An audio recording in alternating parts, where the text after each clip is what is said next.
Hi. Psychology എന്നത് മനഃശാസ്ത്രമാണെന്ന് നമുക്കെല്ലാവർക്കും അറിയാം. സൈക്കോളജി എന്താണ്? എങ്ങനെയാണ്? നമുക്കൊന്ന് പരിശോധിച്ചാലോ?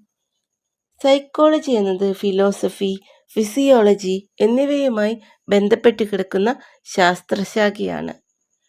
ആദ്യമായി സൈക്കോളജി നിർവചിക്കപ്പെട്ടത് ആത്മാവിനെക്കുറിച്ചുള്ള പഠനം എന്നാണ്. പിന്നീടത് മനസ്സിനെക്കുറിച്ചുള്ള പഠനമെന്നും ബോധത്തെക്കുറിച്ചുള്ള പഠനമെന്നും നിർവചിക്കപ്പെട്ടു. അവസാനം സൈക്കോളജി എന്നത് സ്വഭാവത്തെക്കുറിച്ചുള്ള പഠനമാണെന്ന നിഗമനത്തിലെത്തിച്ചേർന്നു.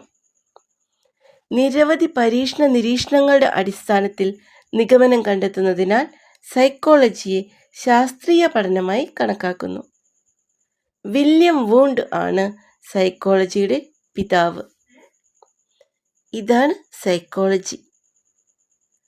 ഐസൻകിന്റെ നിർവചനം 2004 ആളുകളെ അവർ ചെയ്യുന്നത് പോലെ പെരുമാറാൻ നയിക്കുന്ന ആന്തരിക പ്രക്രിയകൾ മനസ്സിലാക്കാൻ പെരുമാറ്റവും മറ്റു തെളിവുകളും ഉപയോഗിക്കുന്ന ശാസ്ത്രമാണ് സൈക്കോളജി.